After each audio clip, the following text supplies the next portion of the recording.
Hello everybody, Steven here with Cardboard Coalition, and today I figured I'd bring you guys a how to play of Ghosts of Christmas. This is a game by Board Game Tables. It's for 3 to 4 players, and it's supposed to take 40 minutes. I feel like sometimes it takes under, sometimes it takes more. It really depends on your players, but we'll just say 40 minutes. All right, so first let's go ahead and look at this and go into the setup. So first thing you want to do is you want to go ahead and put down your scoreboard. You want to put down your score trackers next to the scoreboard. And then you want to set up each player's, I've heard they call it like time track. This is where you're playing your tricks. So you want to set those up. Ghost board, that's what it is. So you want to set up each player's ghost board. And they set it up so you put it together that way. There's no mistaking it. All right? So you want to put past, present, future for everybody. And this designates which color that player is. All right. Once you do that, you want to go ahead and set out the past, present, and future ghost dials. And you put them face down. All right. This is face up, and the dial can be adjusted so you can move the dial around.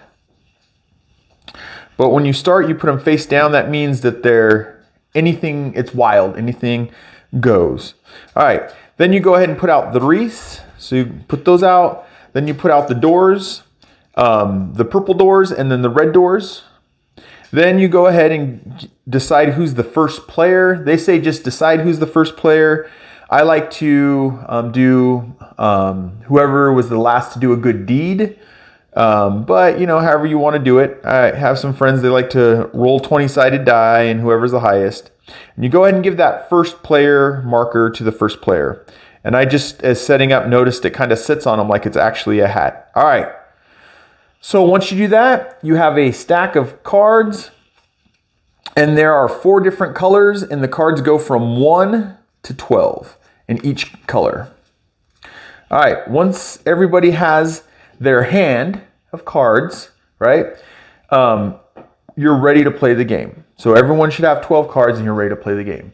So before I go into the mechanics of the game, and sorry if you hear my dog who wants to investigate right now, but before I get into the mechanics of the game, it shows you in the player manual, and I do think it's really good to understand the flow. Sorry, my cord's actually in the camera, and my cord's in the camera there. To understand the flow of the game.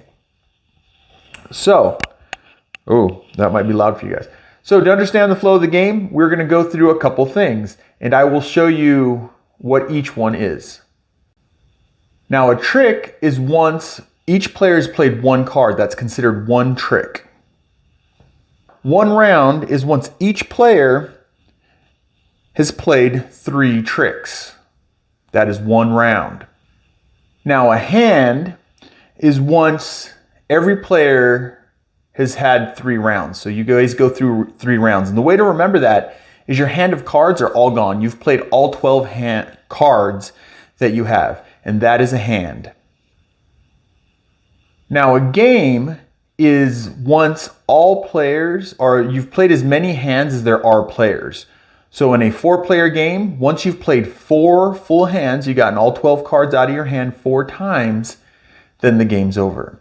If you only have 3 players, once you've played 3 full hands, all your cards go out of your hand 3 times, then the game's over. All right, now that we've gone over the basic game flow, tricks, rounds, hand, and game, now let's go ahead and talk about how the game is played. We've already set up the game. We figured out who the first player is. Everyone's got their cards. So what happens now is everyone bets on how many tricks they think that they can win in 1 hand, 1 full hand. So they get their 4 rounds to get through 1 hand. So how many tricks they think they can win in 1 hand. So what you would do is you would look at your cards. If you're not good at trick-taking games, this might be a little difficult, but I'm going to look at these. I feel like the 2 12s are guaranteed wins. And then there's a 10. So the pink player is going to say, I can do 2, right? They're betting that they can win 2 tricks. So they put 2 doors down. We'll go clockwise. So teal will look through their hand And they're going to say, I'm not sure. I think I'm going to go with 2 tricks as well. They got 2 pretty high cards. So they're going to put their 2 doors down.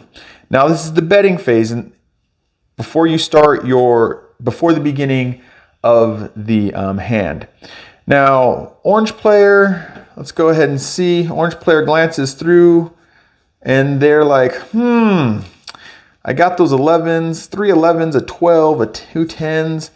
I think I can get through 4. I think I can get through 4.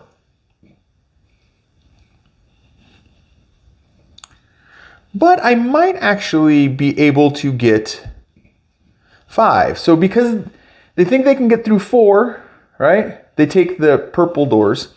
But the orange player goes, I think I can make it through 5. So they pick that. And we'll explain how this works when we get to the hand scoring.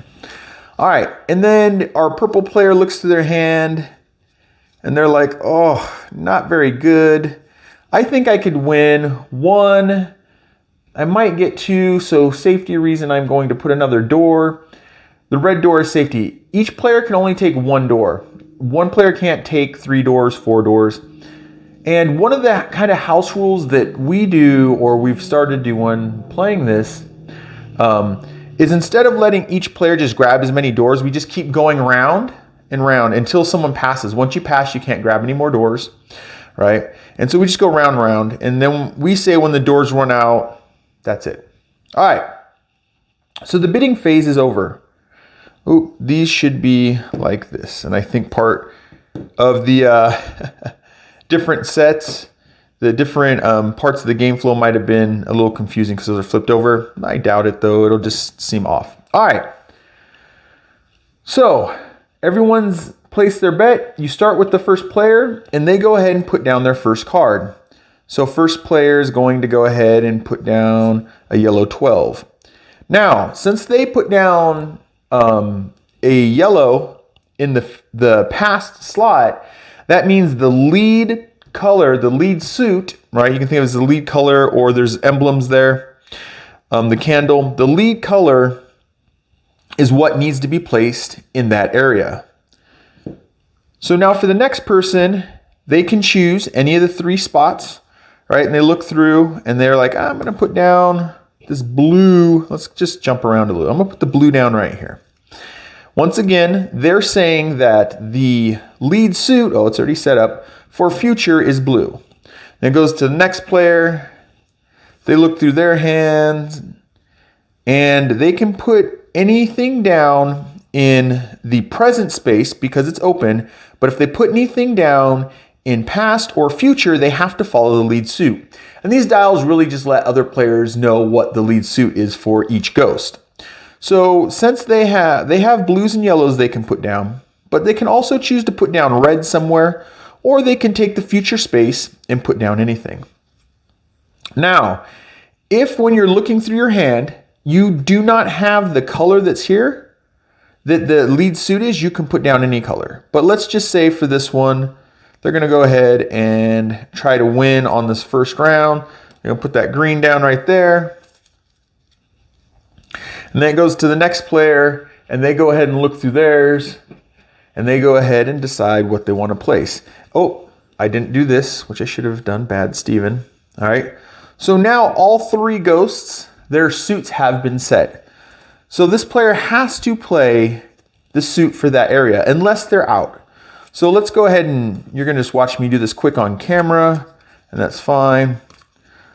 Let's say for whatever reason, this player has no yellows, right? Let's say they got no yellows in their shuffle, right? But this says they have to place either a yellow in future, a green in present, or a blue in past. Well, since they have none of those colors, they can choose any color and put it in any slot. Now, let's go ahead and say they're going to take a red and they're going to slap it down right here, right? And then you go round and round until all 3 spots have been filled. So once all 3 spots have been filled, then there's a reason why I put down the red there. Oh, let's go ahead and fill these out. I know I have to look at the dial now too to try to make sure I do this right. All right, so go like that. Then we go over here. And what do we got going? You have to put a green here. Let's go ahead and win a green. All right, and for the last, this is where the dials come in handy. I'm looking on the board. Might as well get rid of a low card, so we're gonna put that there. And you go one at a time, right? You go around the board and everybody puts theirs down. I'm just trying to fill this in for you guys so we can get to the next spot really quick. They're gonna go ahead and put that there. They'll go ahead and put that there, just so we can get on to the scoring. And then they go around. See, it's not very good for them. They're gonna lose that. They're gonna put that there. All right, and then go ahead and put a blue. Well, they don't want to lose that. And put the blue here. So just remember, guys, it is, you place one card, goes the next player, one card, next player, one card. I did it this way just so I can get them out really quick. All right. So once everyone has placed down 3 cards, then you go into the round scoring phase. I want to make sure I'm giving it to you guys right. All right. So the round scoring phase. So you score this round, so you score each of the tricks. And this is how it works. Whoever has the top hat is the lead person. So you ignore these. Once you go into the round scoring, you flip these over so they don't mix you up anymore. And so now we look at pink because they're the first player. Lead suit is yellow. And this is going to follow because everyone has yellows. Then you look and see who has the highest yellow. And it looks like pink has the highest yellow. They get a wreath and they put a wreath on the door. All right. And then you always start with past and then you go future and present. So then you go to future and you look around at everyone's green. The lead color is green because future has it. So pink gets another wreath. And so then you move on to future. And then you look around the table and you see who has the highest blue. Now, let's just say, for argument's sake, that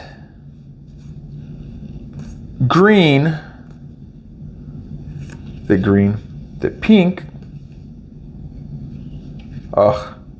stop, cut, break.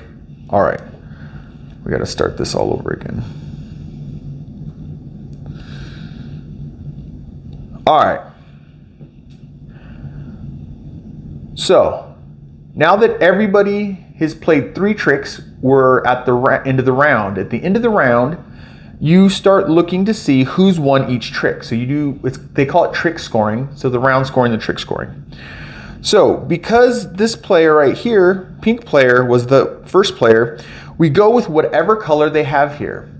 So if they would have a different color here, this lead suit becomes a different color.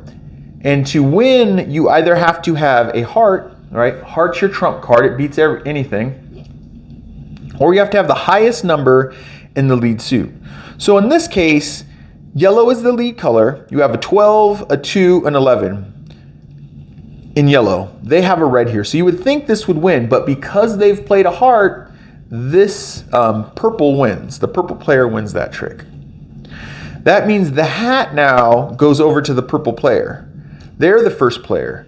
That means whatever they have for future, because you go past, future, present, how you score them. Whatever they have for past, present, future. Whatever they have for present, that becomes the lead suit. So now the lead suit's green and everybody has played green.